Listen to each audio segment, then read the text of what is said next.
बिस्मिल्लाहिर्रहमानिर्रहीम। अस्सलाम वालेकुम नाज़रीन, आप मेरा यूट्यूब चैनल देख रहे हैं। मैं इमरान खान हूँ। कुछ मालूमात जो हैं वो हकीकत की नज़र से मैं आपको शेयर करने वाला हूँ। और ये मालूमात मैंने, क्योंकि ये वो चीज़ें हैं जो हम सिर्फ इंटरनेट से इकट्ठी नहीं कर सकते, जो तजुर्बाकार लोग हैं उनसे रब्ता करना पड़ता है। मैंने बहुत सारे डिफेंस एक्सपर्ट्स जो हैं उनसे रब्ता किया और कुछ चीज़ें जो हैं वो पहले से हमारे नॉलेज में थी, कुछ तारीख का हिस्सा हैं। जब उन सबको आप इकट्ठा करके देखते हैं तो एक पिक्चर आपके सामने आ जाती है कि इस वक्त इस रीजन में क्या हो रहा है। हम लोगों ने बहुत ज़्यादा उम्मीदें बांध ली हैं चाइना और भारत के इस तनाव को लेकर। हमें ऐसा लगता है कि चाइना भारत को एक बहुत बड़ी जंग में शिकस्त दे रहा है और उसके बाद सूरत हाल ऐसी बन जाएगी कि कश्मीर आकर हमारी झोली में गिर जाएगा। ऐसा होगा नहीं। हकीकत की नज़र से देखें तो आपको जंग जीतनी पड़ती है। आपको कभी भी प्लेट में रख के कुछ भी नहीं मिलता।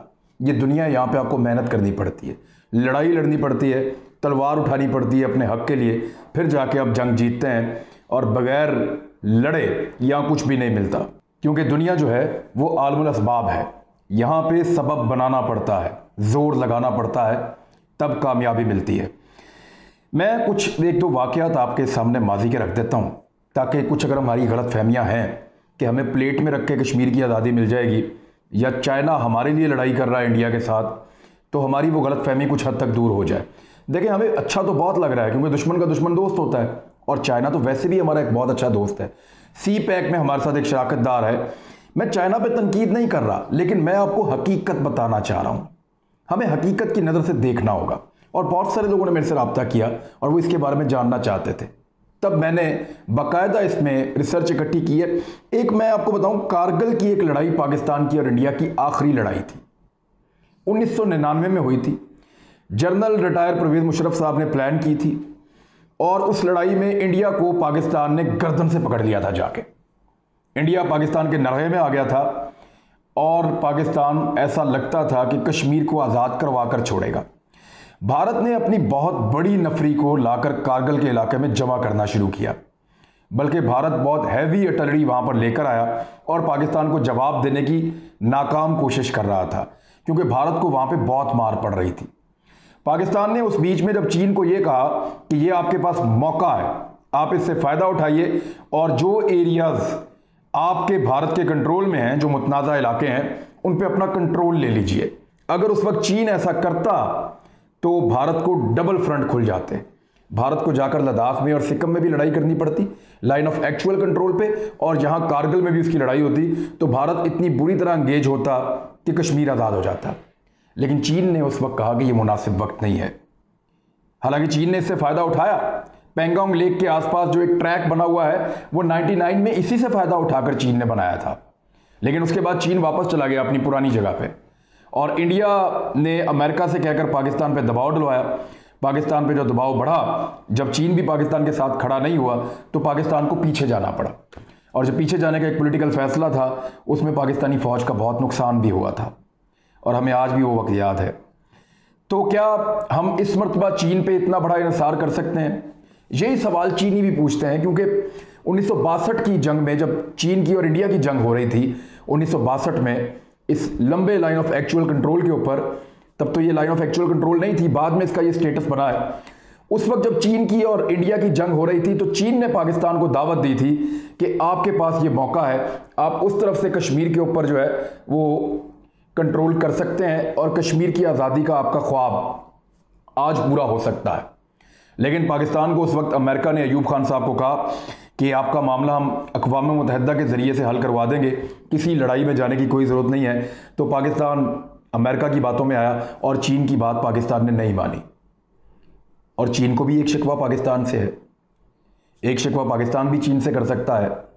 लेकिन अब क्या दोनों के दरमियान में एक ऐसा एतमाद मौजूद है कि दोनों मिलकर इंडिया को दबा सकें या दबोच सकें? यह बहुत बड़ा सवाल है।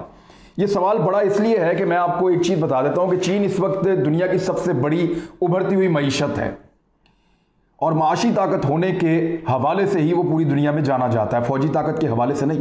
बेशक वो फौजी ताकत में उन्होंने बहुत एडवांस अपनी फ़ौज तैयार कर ली है, बहुत बड़ी फ़ौज दुनिया की सबसे उन्होंने तैयार कर ली है। उनके पास इक्विपमेंट बहुत ज़बरदस्त है, वो अपने हथियार खुद बनाते हैं, अपने मिसाइल्स खुद बनाते हैं, अपने एरोप्लेन्स खुद बनाते हैं, फाइटर जेट्स बनाते हैं। लेकिन इसके बावजूद चीन की पहचान फ़ौज नहीं है, उसकी पहचान उसकी मजबूत इकॉनमी है, और उसकी मजबूत इकॉनमी में दुनिया की मार्केट को उसने टारगेट किया हुआ है।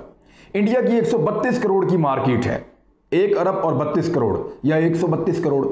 ये इतनी बड़ी मार्केट को चीन सैक्रिफाइस कर सकता है इन हालात में?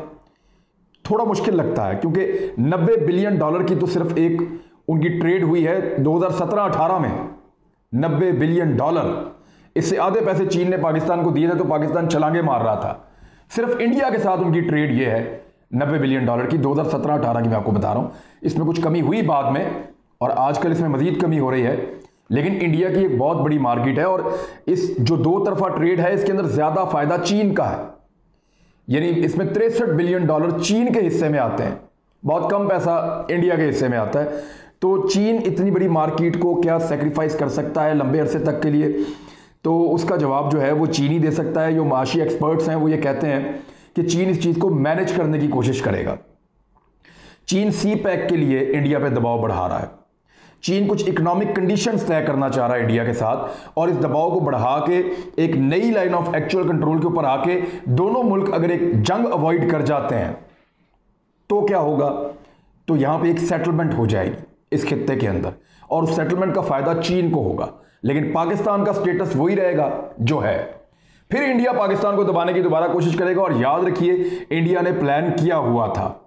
थोड़े दिन पहले हमने आपको रिपोर्ट किया, अभी DGISPR कह रहे थे 2 दिन पहले, कि बाकायदा इंडिया ने प्लान किया हुआ है आजाद कश्मीर के कुछ इलाकों पर हमला करने का, और वो ये हमला किसी भी वक्त कर सकता है। हम उसको तगड़ा जवाब तो देंगे। पाकिस्तान गुरीला वार में जबरदस्त मुल्क है, पाकिस्तान महदूद पैमाने पे जंग लड़ी जाए तो बड़ा जबरदस्त मुल्क है, और पाकिस्तान ने साबित किया है जो जंग पूरी दुनिया नहीं लड़ सकी दहशतगर्दी के खिलाफ, वो गुरीला टाइप वॉर जो है वो पाकिस्तान ने जीती है, और पाकिस्तान ने उसमें कामयाबी शो की है। और पाकिस्तान की जो फौज है या कौम है ये बैटल हार्डन्ड है। वो किस तरह कि ये जंगी माहौल के अंदर जो है वो ये अपने आसाब को टूटने नहीं देते। उसकी वाज़ेह मिसाल ये है कि पिछले 20 साल जैसे इस फौज ने और इस कौम ने गुजारे हैं वो बड़े टफ थे। यहाँ रोज़ाना इस तरह के हमले होते थे फौज के ऊपर और लोगों के ऊपर, जिस तरह का हमला इंडिया में अगर साल में एक दफ़ा हो जाए तो वो बाकी साल रोते रोते गुजारते हैं। तो इंडिया की कौम और इंडिया की फौज उन हालात के लिए ज़हनी तौर पे ट्रेंड नहीं है जिन हालात से अनफॉर्चुनेटली पाकिस्तानी फौज और पाकिस्तान की कौम गुजरी है। तो ये एक बहुत बड़ा फ़र्क है, लेकिन ये फ़र्क तादाद के फ़र्क को कवर कर सकता है या नहीं, ये एक और सवाल है। मिसाल के तौर पे मैं आपके सामने रख देता हूं कि अगर इंडिया पाकिस्तान पे अटैक करता है और चाइना वहां से होल्ड कर लेता है अपनी पोजीशन, मैं एक आपके सामने एक सिनेरियो रख रहा हूं, तो उसमें इंडिया की हमेशा कोशिश होती है कि बॉर्डर पे हर तरफ से हमला करे और इस जंग को जितना फैला सकता है उतना फैलाए, क्योंकि वो अपनी अददी कुव्वत से फायदा उठाना चाहता है, अपने फौजियों की ज्यादा तादाद, अपने असलहे की ज्यादा मिकदार से फायदा उठाना चाहता है। किसी एक जगह में जंग लड़ने से उसको शिकस्त साफ नजर आ जाती है, किसी एक महाज पे लड़ने से उसे पता है कि ये प्रोफेशनल सोल्जर्स हैं, ये ज्यादा खतरनाक हैं, ये बेहतर लड़ते हैं, तो उसमें इंडिया को सबकी होती है, और वो हुई भी है। आप बेशक ये एयरफोर्स का मार्का जो गुज़िश्ता साल फरवरी में हुआ, आप उसको देख लें। इंडिया की जो फेक सर्जिकल स्ट्राइक थी उससे पहले, उसमें उनके जितने फौजी मरे हैं आप उसको देख लें। थोड़े दिन पहले जो लाइन ऑफ कंट्रोल पे हुआ इंडियन फौजियों का नुकसान, आप उसको देख लें। ये वो सारी चीजें हैं जो इंडिया को मजबूर करती हैं कि फुल फ्लैज वॉर में जाए, बड़े पैमाने पे जंग करे पाकिस्तान पे अगर दबाव बढ़ाना है तो। अब यहां नफरी का फर्क है, बजट का फर्क है। पाकिस्तान का जो बजट है वो इंडिया से 5 गुना कम है। इंडिया का जो मिलिट्री बजट है उससे 5 गुना कम है। हमारी जो फौजी हैं एक्टिव फौजी, वो उनसे हमारे 3 गुना कम है। हमारे जो फौजी हैं उनकी तादाद है 6,54,000, इंडिया के 21,40,000 ये एक्टिव सोल्जर्स हैं, तो वो 3 गुना फौजी हैं उनके पास। टैंक्स की तादाद भी इंडिया की दुगनी है, आर्मड गाड़ियां जो हैं उनकी तादाद भी तकरीबन दुगनी है। इसके अलावा जो अटलरी है उसमें पाकिस्तान बड़ा मजबूत है, और ख़ासतौर पे खुदकार अटलरी में पाकिस्तान इंडिया से आगे है। रॉकेट अटलरी के अंदर इंडिया जो है वो उसकी दुगनी है उसके पास, और एयरक्राफ्ट के अंदर भी यानी एयरफोर्स के अंदर भी इंडिया के पास जो तादाद के लिहाज से फ्लाइंग मशीन्स मौजूद हैं वो पाकिस्तान से दुगनी है। और नेवी के एतबार से पाकिस्तान के पास इक्विपमेंट तो ज़्यादा है, लेकिन टेक्निकल इक्विपमेंट और सबमरीन के लिहाज से इंडिया पाकिस्तान से कुछ आगे है। अब ये ऐसी चीज़ें हैं जिनकी मौजूदगी में अगर एक फुल फ्लैज वॉर होती है इस खित्ते में पाकिस्तान और इंडिया के बीच में, तो याद रखिएगा ये लड़ाई उस जगह तक फैल जाएगी जहां तक दुनिया नहीं चाहती, क्योंकि पाकिस्तान मिसाइल की टेक्नोलॉजी में इंडिया से बहुत आगे है। इंडिया एक महदूद लड़ाई चाहता है लेकिन सारे फ्रंट्स के ऊपर चाहता है। पाकिस्तान एक महदूद लड़ाई चाहता है लेकिन सिर्फ अगर वो लड़ाई होती है तो लाइन ऑफ कंट्रोल पे और कश्मीर का फैसला हो। लेकिन अगर ये लड़ाई फैल जाती है और हर तरफ लगी रहती है तो पाकिस्तान के वजीर आजम ने भी ये कहा है कि हम बहादुर शाह जफर नहीं टीपू सुल्तान बन जाएंगे, और टीपू सुल्तान का मतलब ये है कि मर जाएंगे, हार नहीं मानेंगे। और उसका मतलब ये है कि पाकिस्तान के पास जो खतरनाक तरीन हथियार हैं पाकिस्तान उनको इस्तेमाल कर सकता है, उससे पाकिस्तान पीछे नहीं हटेगा और ये पाकिस्तानियों की डिमांड भी बन जाएगी। तो इतना बड़ा मिसाइल टेक्नोलॉजी के होते हुए और इतनी सारी चीज़ें होते हुए क्या इंडिया पाकिस्तान से पंगा लेगा? तो इसका साफ जवाब है कि नहीं। वो मुख्तसर किस्म की लड़ाइयाँ करेगा अपने पॉलिटिकल फ़ायदे गेन करने के लिए और कश्मीर पे अपनी गिरफ्त मजबूत करने के लिए, और इस बीच में वो चाहेगा कि आरएसएस के नज़रिए के तहत वो कश्मीरी मुसलमानों को इतना दबा दे कि वो आवाज़ उठाना बंद कर दें और वहाँ पे हिंदुओं की अक्सरियत हो जाए आहिस्ता आहिस्ता। कानून तो वो पहले ही बदल चुका है। तो इस सारे सिनेरियो में क्या इंडिया जीतने जा रहा है? इंडिया जो चाहता था क्या उसको पक्का पक्का इंप्लीमेंट कर देगा हमेशा के लिए? ये सवालात पाकिस्तानियों को बहुत चुभते हैं और बहुत परेशान करते हैं। पाकिस्तानी 5 अगस्त 2019 से लेकर अब तक एक करब में है, एक परेशानी में है कि कश्मीर में जो है वो कर्फ्यू लगा हुआ है, वहाँ एक खौफनाक किस्म का लॉकडाउन है, लोगों को घरों में बंद किया हुआ है, वहाँ लोगों के ऊपर जुल्म किया जा रहा है, नौजवानों को कत्ल किया जा रहा है, ख़वातीन की बेहुर्मती की जा रही है, इंसानी हकूक़ की पामाली की जा रही है। पाकिस्तानी उसके ऊपर बहुत ज़्यादा चुभन महसूस करते हैं अपने अंदर। तो इसका हल क्या है? इसका हल एक चीज़ में है और वो स्पेसिफिक चीज़ मैं आपके सामने रख देता हूँ।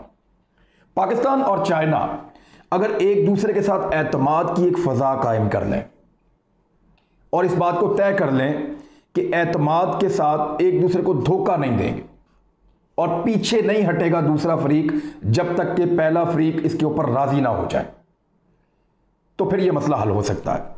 इसके कुछ ऐसे हल मौजूद हैं जो फौजी एक्सपर्ट्स हैं जिनसे मेरी बात हुई, वो जो बता रहे हैं वो मैं आपके सामने रख देता हूं। नंबर 1 हल इसका यह है कि चाइना और पाकिस्तान एक साथ भारत के ऊपर लाइन ऑफ एक्चुअल कंट्रोल और लाइन ऑफ कंट्रोल से अटैक करें। चाइना ऊपर की तरफ से, पाकिस्तान नीचे की तरफ से, और दोनों जो है वो फ्रंट्स के ऊपर एक साथ लड़ाई छेड़ी जाए। चीन और पाकिस्तान के इकट्ठा हमला करने से यह होगा कि इंडिया की ज्यादातर फौज यहां पे एंगेज हो जाएगी। इंडिया बाकी जो वॉर के फ्रंट्स हैं या बाकी इलाकों में या बॉर्डर के ऊपर लड़ाई को छेड़ नहीं सकेगा, क्योंकि उसके ज़्यादा लोग यहाँ पे एंगेज हो जाएंगे। ऐसी सूरत में पाकिस्तान और चीन दोनों फ़ायदा उठा सकते हैं, एक ऐसा दबाव बना सकते हैं कि आलमी ताकतें बैठें और इस खित्ते का मसला हमेशा के लिए हल कर दें। नंबर 1। नंबर 2 चीज़ यह है कि दोनों मुल्क दोनों तरफ से लाइन ऑफ एक्चुअल कंट्रोल से चाइना और लाइन ऑफ कंट्रोल से पाकिस्तान एक दबाव बढ़ा कर रखे, इंडिया की हर शरारत का और हर हरकत का मुंह तोड़ जवाब दे। अगर वो कोई रोड बनाए, कोई बंकर बनाए, कोई हरकत करे मुतनाज़े इलाके में, तो उसको रोकने की पूरी कोशिश करे अपनी सलाहियत के साथ। तो ये दोनों मुल्क अगर इस तरह का दबाव बनाकर रखते हैं और साथ में जो कश्मीर के अंदर से आवाज़ उठ रही है उसको सपोर्ट देते हैं और इन इलाकों के लोगों को ये कहते हैं कि आप आज़ादी के लिए उठें, तो ये एक दूसरा हल है। इसमें टाइम ज़्यादा लगेगा लेकिन अल्टीमेटली होगा वही जो इंसाफ है।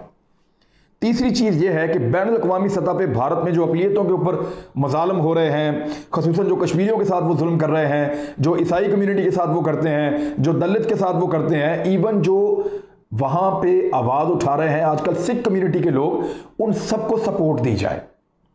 यूनाइटेड नेशन में आवाज़ उठाई जाए, OIC में आवाज़ उठाई जाए मुसलमानों के लिए, और साथ ही साथ जो है वो इंसानी हकूक़ की तंजीमों को मुतहरिक किया जाए। सार्क का प्लेटफॉर्म, दुनिया के तमाम प्लेटफॉर्म जो है उनको इस्तेमाल किया जाए, दुनिया के मीडिया को इस्तेमाल किया जाए जिस तरह इमरान खान साहब ने किया, और इस आवाज़ को बुलंद किया जाए कि इंडिया के अंदर उठने वाली आवाज़ें वो पूरी दुनिया को सुनाई दें।